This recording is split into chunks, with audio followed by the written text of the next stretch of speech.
razón de que nos congreguemos. Y vamos a decirle, Padre, en el nombre poderoso de nuestro Señor Jesucristo, te damos gracias, Señor. Este es un nuevo domingo, un nuevo día que podemos acercarnos a ti confiadamente, declarando desde ya victoria, la victoria que tú ganaste para nosotros en la cruz del Calvario a través de nuestro amado Hijo, de nuestro amado Señor Jesucristo. Gracias te damos, Señor, por siempre, siempre estar allí con nosotros. Gracias por cuidarnos, protegernos, amarnos y por llevar ese mensaje de buenas nuevas cada vez más lejos, cada vez va más allá. Es un mensaje que no se detiene, es un mensaje que no se puede detener, pero que sí lo podemos retener en nuestro corazón. Así que, Padre, te damos muchas gracias. Gracias, Señor, gracias te doy por cada persona que se va uniendo, cada persona que va encendiendo sus equipos, que se va conectando aquí con nosotros por el Espíritu de Dios, que es el que nos une. Y también, Señor, se cumple esa palabra que dice que en esto me conocerán, en esto conocerán que sois mis discípulos, en que os amáis los unos a los otros. Y ese es el vínculo perfecto, el que nos tiene aquí esta mañana, con un mismo sentir, unánimes, en el mismo sentir. El deseo, Señor, de seguirte conociendo, el deseo, Señor, de aprender de ti, que eres manso y humilde, Señor. Gracias te damos en el nombre poderoso de nuestro Señor Jesucristo. Amén. Bueno, familia, de nuevo muchas gracias por estar aquí conectados. Estamos aquí conectaditos a pesar de las distancias, a pesar de lo que pueda haber. El Evangelio no se detiene. El mensaje de Dios no se detiene. Hoy vamos a hablar acerca de una imagen correcta de Dios. ¿Qué es una imagen correcta de Dios? Muchos hemos manejado diferentes extremos. Yo, por ejemplo, pensaba que Dios es Dios de amor, Dios de paz, es Dios que me ama. Así que como es Dios que me ama, pues no va a querer que yo sufra, no va a querer que yo tenga situaciones molestas. Y cuando yo digo no va a querer que yo sufra, pues hay que mirarlo de la perspectiva correcta. Miremoslo cómo lo vería Dios. Cuando yo, por ejemplo, estaba recién casado, empecé a tener dificultades con mi esposa, pues yo empecé a decir, bueno, Dios no quiere que yo sufra, Dios me ama mucho. Yo pensaba que yo era un hombre espiritual, así que yo decía, Dios está totalmente de acuerdo en la separación. Por supuesto, hay separaciones que están muy bien justificadas, pensaba yo. Por ejemplo, en mi caso es que yo ya siento que no estoy disfrutando de la vida realmente como pensaba que lo iba a hacer. Así que estoy seguro que Dios no está en contra de que yo me separe. Y ahí fue cuando se gestó toda una serie de situaciones que llevaron a mi separación. Bueno, la mayoría conocen pues esa parte de la historia, pero miren la percepción que yo tenía de Dios, que Dios era laxo. Dios me ama tanto que Dios me va a permitir a mí todo lo que yo quiera hacer. Es una percepción muy común. Diosito y yo, Él me acompaña, yo voy a los bares y voy tranquilo porque Él va conmigo. Diosito y yo no, mejor dicho, yo sé que Él me guarda. He estado en tantas peleas, he tenido tantas situaciones, tantos conflictos y aquí estoy todavía. O sea, a Él no le interesa que yo sea una persona conflictiva, lo importante es que Él me ama. Bueno, una cosa sí es cierta, que nos ama es real. Que ama al perverso también es real. Estoy hablando, cuando digo el perverso, aquel que anda en sus maldades, en sus perversidades. Me ama no por lo que hago, sino por quien soy. La obra de sus manos, sí, eso es cierto. Pero no podemos olvidar que Dios es santo. Dios es santo. Así que tenemos esa posición, la posición en que Dios lo permite todo en aras del amor que me tiene. Pero eso no es cierto. Eso es absolutamente falso. ¿Nos ama? Sí. Aun cuando estábamos en nuestros delitos y pecados, Él nos amó. Sin embargo, no se agradó de nuestros actos. Y ya habla con mayor profundidad respecto a esto. Pero esa es una posición equivocada, de que Dios va a aceptar todo lo que queramos hacer. No importa cuán equivocados estemos, solo porque nos ama, eso no es verdad. Y tenemos otro extremo, el extremo en donde Él está esperando que yo me equivoque. No es sino que yo pestañee mal y Él va a lanzar un rayo contra mí. Él está listo ahí para darme un cocotazo cada vez que yo me equivoque. Esa es otra posición también muy equivocada. ¿Sí? Aquellos que en algún momento también llegamos a pensar que Dios no se pasa ni esto. Que Dios siempre está buscando la forma de castigar a sus hijos. Bueno, son dos posiciones extremas, un Dios castigador, y está la otra posición, que es la posición bíblica. Que si bien es cierto Dios nos ama, también es cierto que ese amor profundo que nos tiene le obliga a disciplinarnos, a poner nuestras vidas en orden. Porque el amor nos compromete con el bienestar del otro. Y parte de ese bienestar consiste en que nuestro camino tiene que ser ordenado, hay que ponernos en el lugar correcto. Así que tenemos los dos extremos, Dios castigador, que todo lo permite, Dios que cuando todos pecamos, estamos destituidos de la gloria de Dios. Por cuanto todos pecamos, estamos destituidos de la gloria de Dios. Venimos con una naturaleza caída, y esa naturaleza caída nos arrastra hacia el pecado. Y el pecado tiene como paga la muerte. Así está escrito, porque la paga del pecado es muerte. Por cuanto todos pecaron y están destituidos de la gloria de Dios. Así que todos estamos bajo la ira de Dios. ¿Por qué? Pero ¿cómo así que Dios siente ira hacia el ser humano? Dios aborrece lo malo, Dios ama lo bueno.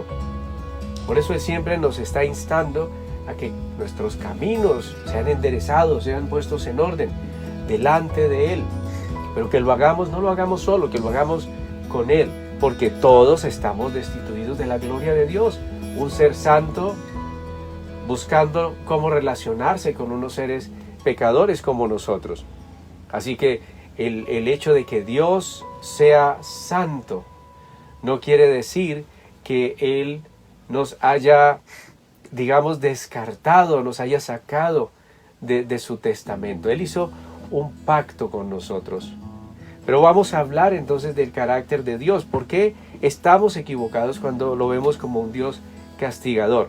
A pesar de que sí es cierto de que Dios castiga, de que Dios disciplina, Dios pone en orden, no es el carácter de Dios y no es su deseo ser ese padre que todo el tiempo está destruyendo, está golpeando, está maltratando. No, y Él no lo hace. Dios no cambia, Dios sigue siendo santo. Ahora yo les pregunto, si ustedes ven que un niño, viene un extraño y viene a golpear a un niño, ni siquiera es su hijo, lo está golpeando, lo está maltratando, lo está abusando, ¿qué sientes tú? Piensa tú que tienes hijos, ¿qué sientes tú hacia una persona que hace tal injusticia? ¿No te interpondrías, no corregirías lo que está sucediendo allí? Y ni siquiera somos santos, ni siquiera... es decir, somos pecadores. Ahora Dios, que es absolutamente santo, absolutamente también aborrece lo malo, aborrece la maldad, aborrece el pecado. Así que vámonos poniendo en contexto. Él dijo, yo soy el que soy. Yo no cambio. Ese yo soy el que soy es en tiempo presente, tiempo continuo. Él es el que es, el que era y el que ha de venir. Así que, entonces, ¿cómo podríamos explicar esos textos bíblicos que yo lo veo de la siguiente manera? Ustedes, imagínense esta situación. Ustedes son niños y los adoptan, se los llevan para un hogar y los adoptan para vivir allí. Entonces, cuando llega, lo que encuentra es a este papá de esa casa, reprendiendo a uno de sus hijos. ¿Qué es lo primero que se le viene a la mente? Tal vez lo mismo que se me vendría a mí, ¿no? No, yo como que estoy en el lugar equivocado. Parece que me enviaron al peor lugar. ¿Cómo es que yo llego aquí me adoptan, ahora yo voy a ser el hijo de esta parejita, pero yo veo a este padre que está reprendiendo a su hijo. Esto es lo que me va a esperar a mí, seguramente. Yo mejor como que doy media vuelta, cojo mi maletica y regreso. Pues eso es lo que le sucede a muchas personas cuando se acercan a las Escrituras. A veces llegan y abren el texto y se encuentran con que el Señor dice: vayan y destruyan a los amalecitas. No dejen ni a hombres, ni a mujeres, ni a niños con vida, ni siquiera a su ganado. Y entonces uno dice: wow, no, este no es el Dios que yo conozco. Este no es el Dios con el que yo me quiero relacionar. Yo quiero relacionarme con el Dios que yo conocí. De hecho, no lo conocía, pero yo tenía una imagen propia. La imagen que Héctor Darío, por ejemplo, tenía. La imagen de aquel Dios que, con tal de que él esté feliz, pues que se separe, que vaya, se emborrache, que consiga mujeres, que haga lo que quiera. Lo importante es que él sea feliz. Ese Dios sí me gusta. Con ese es que yo quiero seguir. Ese es el Dios que yo quiero seguir. Así que ese Dios castigador que está ahí me aterra, me asusta. No quiero tener nada que ver con ese Dios. Pero resulta que este niño que llega a este hogar y encuentra al padre reprendiendo al hijo, se perdió la mitad del contexto. Está descontextualizado, él no sabe qué ha sucedido, no sabe qué ha hecho el hermano, que ahora es su hermano adoptivo, que le ha adoptado también como hermano, pero él juzga de antemano. Asimismo juzgamos solamente por un pasaje, pero resulta que las Escrituras es el corazón de Dios, pero el corazón de Dios nos va a mostrar que Dios ama, que Dios cuida, Dios protege, y como ama también disciplina. Como disciplina también levanta, anima, exhorta, también redarguye. También nos dice, bueno, así como vas bien, o así como vas muy mal. Es ese papá integral. No es un padre integral el que le da todo a sus hijos sin ningún entendimiento. Y Dios tiene mucho entendimiento, mucho más que nosotros. Así que cuando miremos ese pasaje, vamos a entender en el contexto que los amalecitas se caracterizaron por una constante crueldad hacia los israelitas.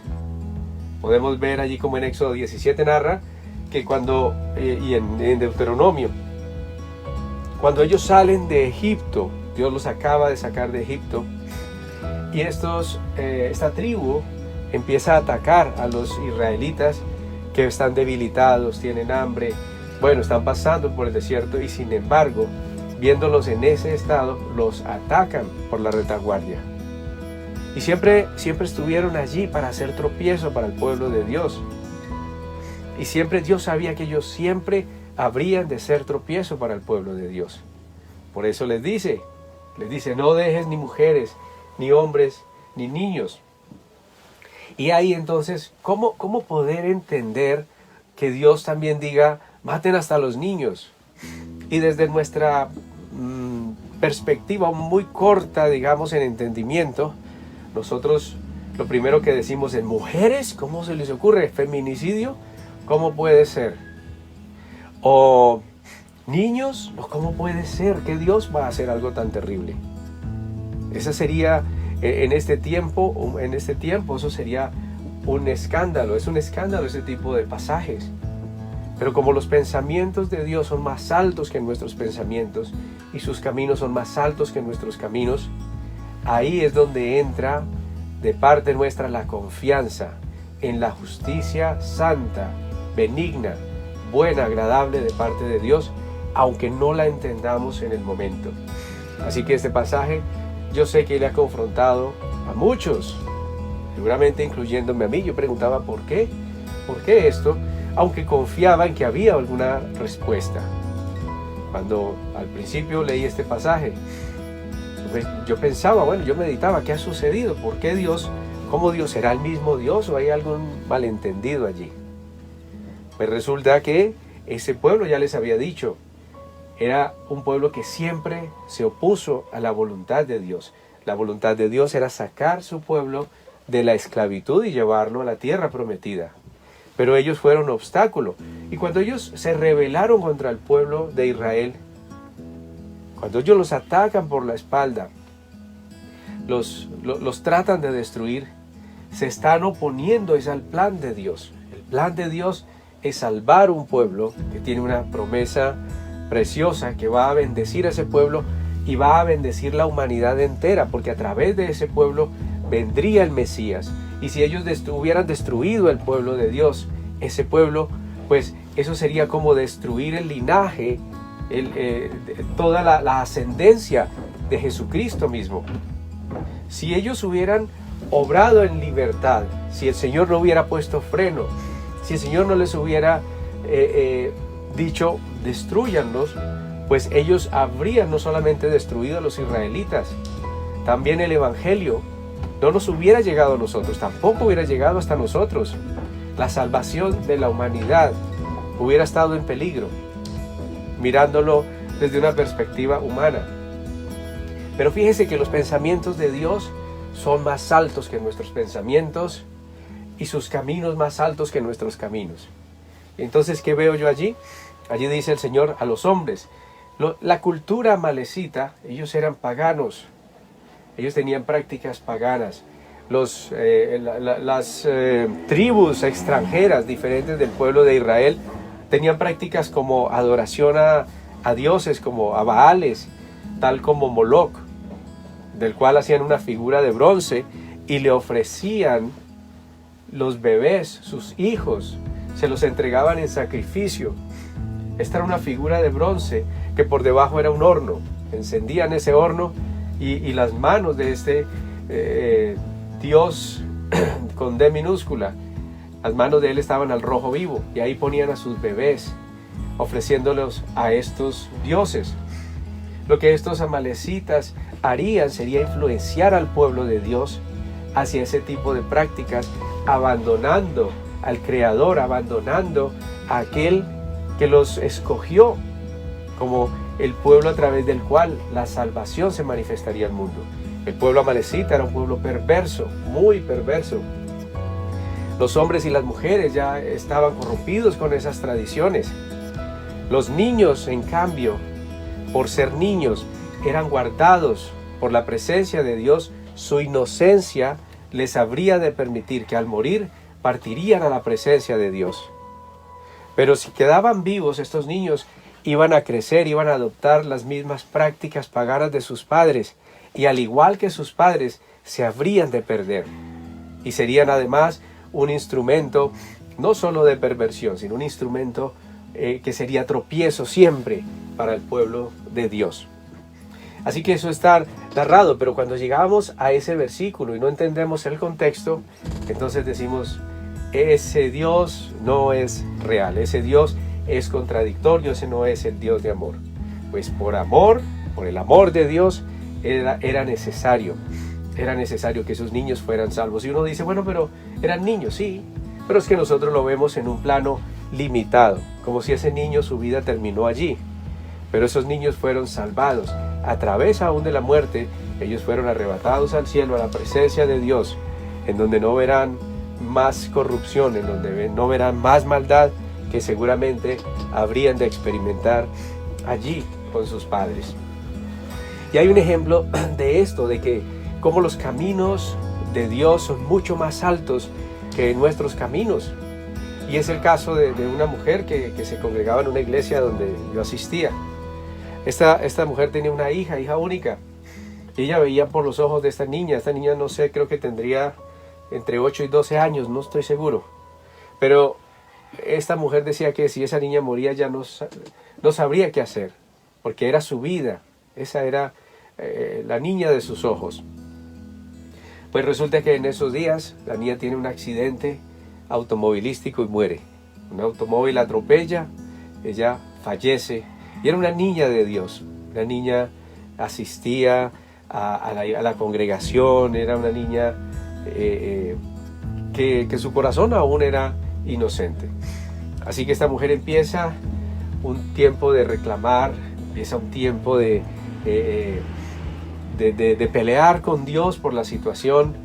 Fue muy difícil para ella, entra en depresión, empieza un reclamo, no sé cuántos meses estuvo ya reclamándole a Dios, hasta que un día tuvo un sueño, y en ese sueño ella entra a una discoteca, y en esa discoteca hay drogas, hay mucho alcohol, hay mucho desorden, y alcanza a ver a su hija allá al fondo, y está allá en los brazos de jóvenes. Estos muchachos están tocándola, y esta niña está allí fumando, está bebiendo. Ya es una niña de unos 15 años. Y ella se acerca y trata de reconvenirle, de decirle: hija, vamos a casa. Y la niña le responde con improperios, la maltrata verbalmente. Y en ese momento ella siente que esa niña jamás regresará a los caminos de Dios. En ese momento ella despierta y escucha una voz que le dice: ¿cómo quieres a tu hija?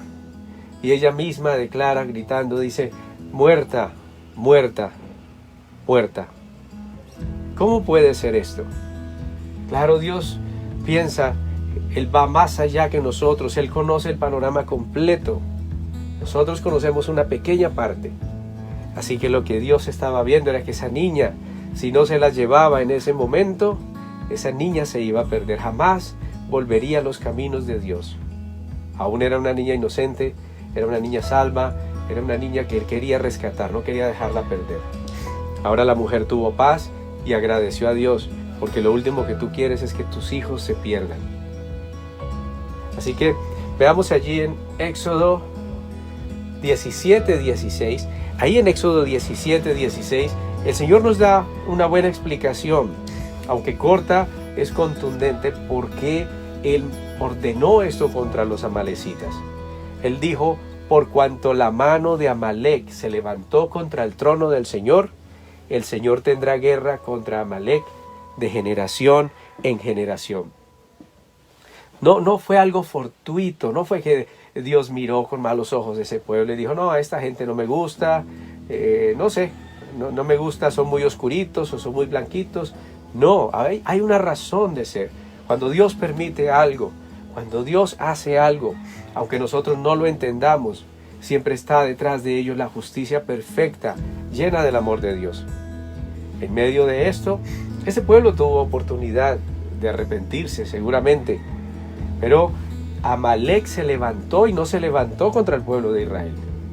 Sencillamente, el haberse levantado contra Israel era parte de esa manifestación de lo que realmente había en el corazón de los amalecitas, y es que había rechazo a la voluntad de Dios y se levantaron contra el trono del Señor. Por eso el Señor les dijo: el Señor tendrá guerra con Amalec de generación en generación. Ahora, Amalec también representa esas generaciones que se oponen a la voluntad de Dios.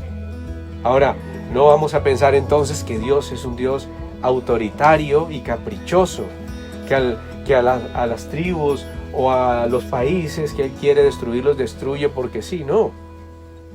Es claro que Amalec representa una generación rebelde, una generación que no ha querido recibir el perdón, el regalo del amor de Dios. Romanos 1:18 nos dice: porque la ira de Dios se revela desde el cielo contra toda impiedad e injusticia de los hombres que detienen con injusticia la verdad. Algunos dirán: pero es que es demasiado estricto, es algo, eso ya es pasado. Tal vez se le ha ido la mano a Dios. ¿Qué diríamos si Dios guarde nuestros hijos, si un abusador abusara de ellos y los cubrimos con la sangre de Cristo para que eso nunca suceda? Y luego llega ante el juez la persona y el juez le da una condena ejemplar. ¿Ustedes qué dirían o qué pensaríamos? No, ese juez es muy estricto. Allí hubo una gran maldad, tenía que haber la justicia tenía que manifestarse. Asimismo, si en lo natural nosotros tenemos un cierto grado de conciencia de lo que es justo y lo que no lo es, ¿cuánto más Dios sabe lo que es justo? Porque la ira de Dios se revela desde el cielo contra toda impiedad e injusticia de los hombres que detienen con injusticia la verdad. Porque lo que de Dios se conoce les es manifiesto, pues Dios se lo manifestó. porque todas las cosas invisibles de Dios, su eterno poder y su deidad, se hacen claramente visibles desde la creación del mundo, siendo entendidas por medio de las cosas hechas, de modo que no tienen excusa. Aún los amalecitas no tenían excusa para ello, ni siquiera ellos. También dice que después de haber conocido a Dios, no le glorificaron como a Dios, ni le dieron gracias, sino que se envanecieron en sus razonamientos y su necio corazón fue entenebrecido. Los pueblos que conocían a Israel, ellos hablaban de Jehová su Dios. Ellos sabían que el pueblo de Dios era el pueblo de Dios. Ellos sabían que Jehová o Yahvé o Jehová o Yahweh era el Dios de ese pueblo. Dice que no glorificaron a Dios. Dice que profesando ser sabios se hicieron necios. Cambiaron la gloria del Dios incorruptible en semejanza de imagen de hombre corruptible. Cambiaron la imagen, la gloria de Dios la cambiaron por una imagen. Y esa imagen implicaba también imágenes de aves, de cuadrúpedos, de reptiles. Dice que por eso Dios los entregó a la inmundicia en las concupiscencias de sus corazones, de modo que deshonraron entre sí sus propios cuerpos, ya que cambiaron la verdad de Dios por la mentira, honrando y dando culto a las criaturas antes que al Creador, el cual es bendito por los siglos de los siglos. Por esto Dios los entregó a pasiones vergonzosas, pues aún sus mujeres cambiaron el uso natural por el que es contra naturaleza. De igual modo, también los hombres, dejando el uso natural de la mujer, se encendieron en su lascivia unos con otros, cometiendo hechos vergonzosos, hombres con hombres, y recibiendo en sí mismos la retribución debida a su extravío. Y como ellos no aprobaron tener en cuenta a Dios, Dios los entregó a una mente reprobada, para hacer cosas que no convienen, estando atestados de toda injusticia, fornicación, perversidad, avaricia, maldad, llenos de envidia, homicidios, contiendas, engaños y malignidades, murmuradores, detractores, aborrecedores de Dios, injuriosos, soberbios, altivos, inventores de males, desobedientes de los padres, necios, desleales, sin afecto natural, implacables, sin misericordia, quienes habiendo entendido el juicio de Dios, que los que practican tales cosas son dignos de muerte, porque la Biblia lo dice, no solo las hacen, sino que también se complacen en quienes lo practican. Y Dios no está en contra del hombre, Dios está en contra de todas las cosas que acabo de mencionar. Y si todas esas cosas son parte de mi vida, si eso está dentro de mí, cuando Dios venga y derrame su ira sobre esas cosas, y esas cosas son parte de mí, pues yo voy a recibir las consecuencias. Pero el Señor, ¿por qué es Dios tan estricto? ¿Por qué? Porque no nos entregó a nosotros a nuestras concupiscencias. Él dijo, mira a mi hijo, porque toda acta que pesaba contra ustedes, todo decreto que pesaba contra ustedes, fue clavado en la cruz del Calvario, y la sangre del Hijo, la sangre de Jesús, nos limpia, nos purifica, nos santifica. Por lo tanto, no tenemos excusa de seguir en nuestros pecados, en nuestros delitos, en nuestras maldades, de seguir siendo sujetos a nuestras debilidades, cuando Él liberó todo el poder de su amor allá en la cruz, a través de nuestro Señor Jesucristo. Segunda de Crónicas nos habla de cómo vemos un caso, el caso de Josías. De Josías se dice que era un hombre tremendo, era un rey que quitó los lugares altos, quitó la idolatría, hizo volver de nuevo el corazón del pueblo a Dios. Pero sucedió algo, y uno dice, bueno, resulta que Josías muere en el campo de batalla. Uno dice, ¿por qué este hombre de Dios muere en el campo de batalla? Era un hombre que conocía a Dios muy de cerca, era un hombre que creo amaba a Dios, justo a los ojos de Dios. Vamos a escuchar esta historia, que está en 2 de Crónicas 35:20. Dice que después de estas cosas, luego de haber reparado Josías la casa del Señor, allí había un rey que se llamaba Necao en Egipto. Él subió para hacer guerra contra Carquemis, el cual estaba ubicado junto al río Éufrates. Este hombre no tiene nada contra Josías, no está peleando con Josías. Él sale sencillamente a pelear contra uno de sus enemigos, hablando del rey Necao, rey de Egipto, y se va a hacer guerra contra Carquemis, otro rey. Y Necao, en ese momento, entonces Josías, este varón de Dios, este rey, sale contra Necao. Y Necao entonces le envía mensajeros y le dice: ¿qué tengo yo contigo, rey de Judá? Yo no tengo problemas contigo. Yo no vengo contra ti hoy, sino contra la casa que me hace guerra. Y Dios me ha dicho que me apresure. Deja de oponerte a Dios, quien está conmigo, no sea que Él te destruya. Miren cómo este pueblo, que a pesar de que era un pueblo extraño, era un pueblo gentil, este hombre en este momento estaba siendo guiado por Dios. Dios se manifestó a él, no era del pueblo de Dios, era un rey de Egipto, de un país pagano, totalmente pagano. Pero en ese momento Dios lo había enviado a él a hacer guerra contra otro rey. Y él le dice a Josías: no te opongas a Dios. Él está conmigo, no sea que Dios te destruya. Pero Josías no reconoció en ello la voz de Dios. Él no consultó con Dios. Mas Josías no se retiró, dicen las Escrituras, sino que se disfrazó para darle batalla y no atendió a las palabras de Necao, que eran de boca de Dios, y vino a darle batalla en el campo de Megiddo. Y los flecheros tiraron contra el rey Josías. Entonces dijo el rey a sus siervos: quitadme de aquí, porque estoy gravemente herido. Entonces sus siervos lo sacaron de aquel carro y lo pusieron en un segundo carro que tenía, y lo llevaron a Jerusalén, donde murió, y lo sepultaron en los sepulcros de sus padres. Y todo Judá y Jerusalén hicieron duelo por Josías, un hombre, un rey que honró a Dios, pero que se opuso a Dios en un momento determinado. ¿Fue salvo? Probablemente sí, seguramente sí. Sin embargo, ese error de no haber consultado con Dios, ¿esto es realmente de parte tuya o no lo es?, le costó su vida. ¿Sí? ¿Qué aprendemos de esto?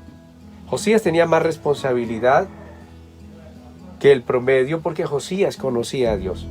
Sabía que podía acercarse a Dios, preguntarle, y Dios le respondería. El hombre en cuestión, Necao, le dijo: yo vengo de parte de Dios. Entonces son estas cosas que a veces causan controversia en las personas o confrontan el corazón, pero la historia bíblica y la historia universal siempre le da la razón a Dios de que sus pensamientos son más altos que nuestros pensamientos, y siempre le da la razón de que sus caminos son más altos que nuestros caminos. Podemos, y tengo un ejemplo, se me ocurre este ejemplo. Hace no mucho una persona que muy cercana me dice: don Héctor, estoy muy triste porque ¿cómo le parece que yo iba subiendo de tal lugar por la calle, cuando me dio tanto pesar vi un ancianito y la policía llevaba a ese ancianito esposado? Y eso, entonces uno dice: wow, ¿cómo así? Es que la policía es abusiva, es que el exceso de fuerza, es que la autoridad mal usada, es que... Y ella se fue indignada, ella iba indignada pensando en el pobre ancianito, hasta que ahí habían unas personas hablando y dicen: no, es que se lo llevan porque violó a su nieta de 3 años. ¿Se dan cuenta? Así, esto es para graficar un poco. Cuando yo les digo que si juzgamos de entrada la palabra de Dios, sin tener en cuenta que los pensamientos de Dios son más altos, que Él sí conoce el contexto, entonces vamos a percibirlo como un Dios castigador, como un Dios al cual yo mejor ni me acerco. Pero Dios es justo, es absolutamente justo. Por eso el pecado suyo y mío no podía quedar impune, tenía que ser castigado. Y por eso Él mismo se hace hombre y decide recibir en sí mismo Jesús, Dios hecho hombre, recibe en sí mismo el castigo, la ira de Dios que debía venir sobre la humanidad. Por cuanto todos pecamos y estamos destituidos de la gloria de Dios, la humanidad entera merecemos la muerte, merecemos ir a la cruz. Pero Él dijo, yo pago por ustedes. Aunque esto no se puede quedar así, porque la justicia de Dios es perfecta. Como un juez en lo natural no puede dejar ir libre al culpable, al que violó, al que asesinó. Alguien tiene que pagar. Y en este caso, Jesús mismo pagó por nosotros. En Hebreos 12, del 5 al 7, también nos habla de que a las disciplinas que a veces recibimos, las disciplinas que a veces creemos injustas, ¿por qué estoy viviendo esto? ¿Por qué estoy viviendo lo otro? Dice que además habéis olvidado la exhortación que como a hijos se os dirige. Hijo mío, no tengas en poco la disciplina de Dios, ni te desanimes al ser reprendido por Él, porque el Señor al que ama disciplina y azota a todo el que recibe por hijo. Es para su corrección que ustedes sufren, es para nuestra corrección que sufrimos. Dios nos trata como a hijos. ¿Por qué? ¿Qué hijo hay quien su padre no le discipline? Así que también nos dice Proverbios 3:11 al 12 dice, hijo mío, no rechaces la disciplina del Señor, ni aborrezcas su reprensión, porque el Señor a quien ama reprende, como un padre al hijo en quien se deleita. Así que debemos cuidar en esa relación con papá. Vamos conociendo su corazón, y a la medida en que avanzamos en el conocimiento de las Escrituras, el Espíritu Santo mismo empieza a traer esa revelación a nuestro corazón de qué hay verdaderamente en el corazón del Padre. No hay en él maldad, no hay tinieblas. No es que Dios se deleite en matar niños. No tiene nada que ver con eso.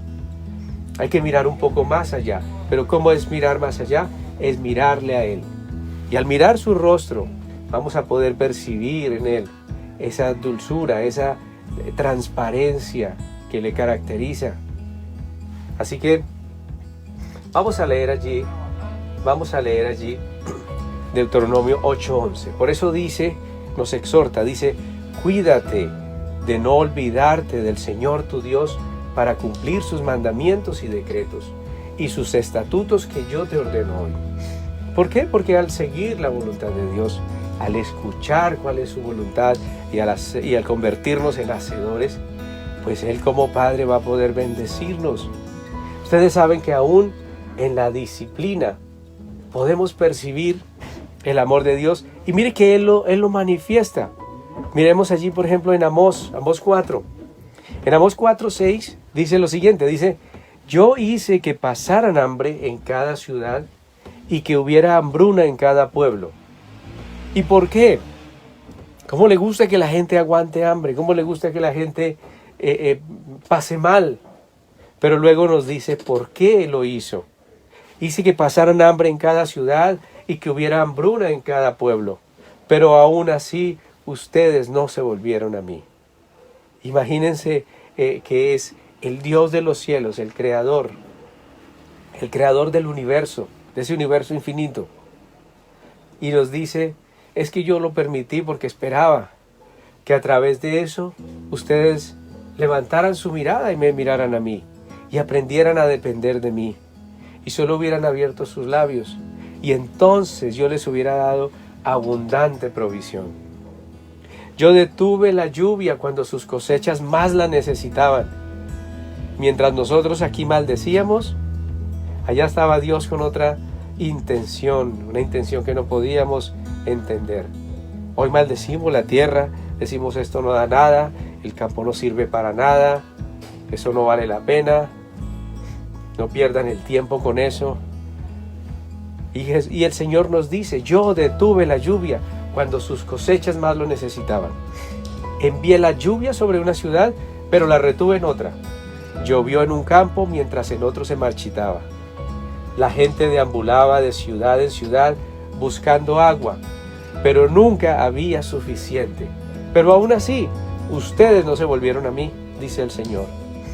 ustedes no se volvieron a mí. Yo lo que esperaba era que ustedes, al sentir sed, al sentirse necesitados, al sentirse solos, contaran con mi provisión, contaran con mi compañía, contaran conmigo.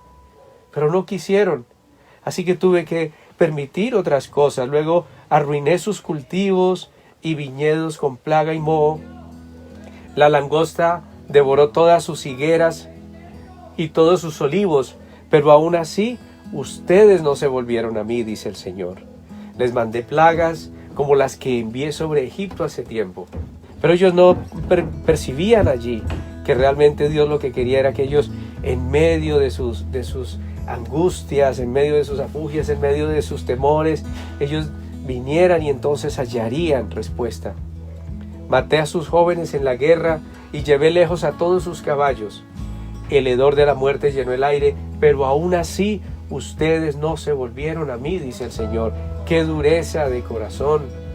¡Qué tardos para oír! ¡Qué tardos para entender! ¡Qué tardos para acercarse a mí! ¡Qué tardos para abrir sus labios! ¡Qué tardos para doblar sus rodillas! Si el único deseo que yo tenía era que ustedes, al estar aquí bajo mis alas, porque cuántas veces quise juntarlos como la gallina junta los polluelos, y ustedes no quisieron. ¿Cuántas veces? Por eso vemos a ese Dios que antes percibíamos castigador. Hoy podemos entender que su corazón es de tenernos cerca, su corazón es de que nos dejemos amar, nos dejemos cuidar, nos dejemos guiar por Él. También dice que destruí algunas de sus ciudades, así como destruí Sodoma y Gomorra. Ustedes que sobrevivieron parecían tizones rescatados del fuego, quedaron maltrechos, pero aún así no se volvieron a mí. ¿Qué era lo que Dios quería? Lo único que Dios quería era estar cerca de ellos. Él podría haberse acercado a ellos, pero Él lo hizo de hecho, pero era necesario. Y es necesario que, así como Dios ya ha dado ese paso hacia nosotros, que nosotros también demos ese paso hacia Él.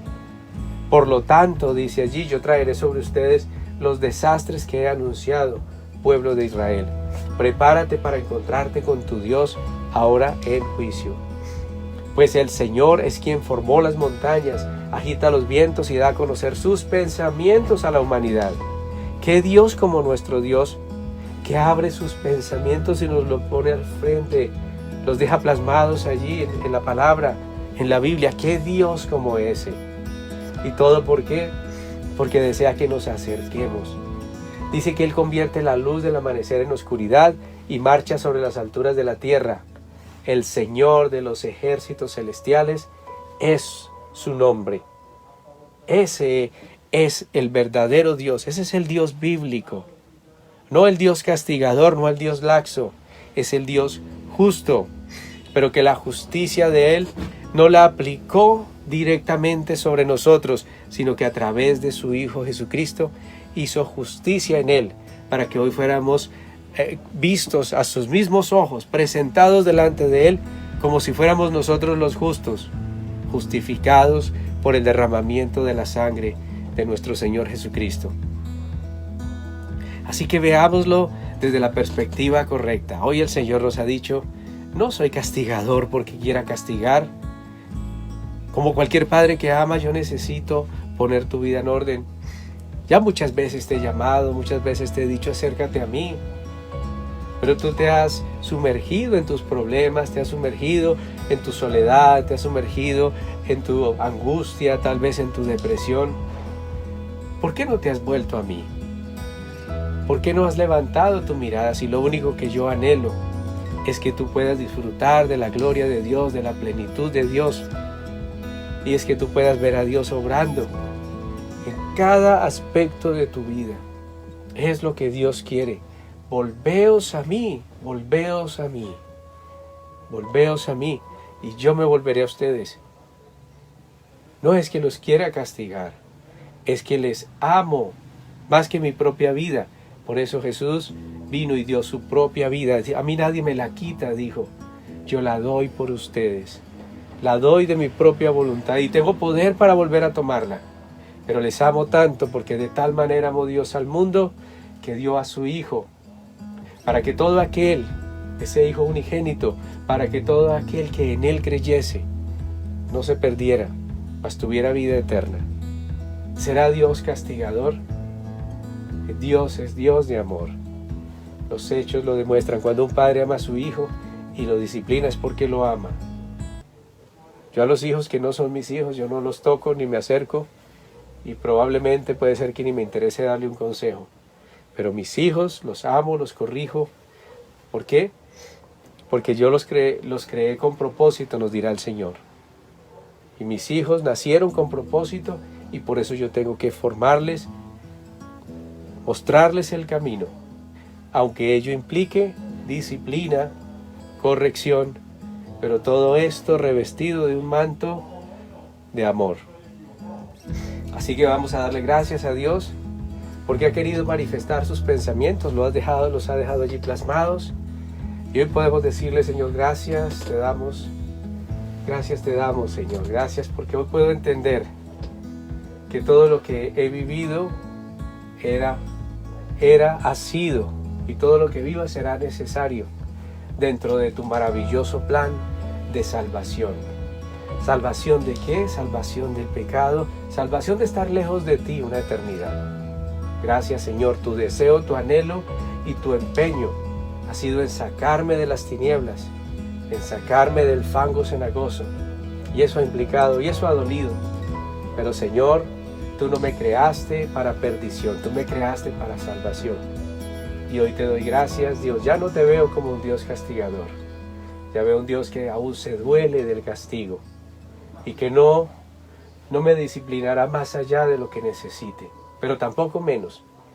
Te doy gracias, Señor, por hacer que cada uno de mis hermanos, que todos los que están escuchando esta palabra, te puedan ver de una manera diferente. Porque Jesús fue a la cruz y sufrió todo para que yo confiadamente hoy pueda venir a los brazos de papá. Ya no a los brazos, ya no a la corte del juez. Ya no me presento ante la corte del juez, me presento ante los brazos de papá, ante el trono de Dios. Pero ya no como ese Dios castigador, sino ese Dios que ama y que restaura las vidas. Gracias, Señor, sin olvidar que tú eres amor y que también eres fuego consumidor.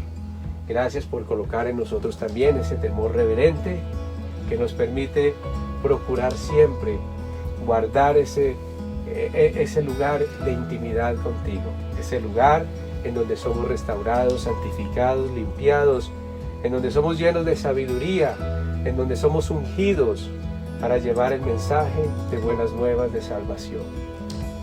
Gracias, Señor, porque ningún Dios castigador hubiese enviado a su propio Hijo por amor a los pecadores, que somos nosotros.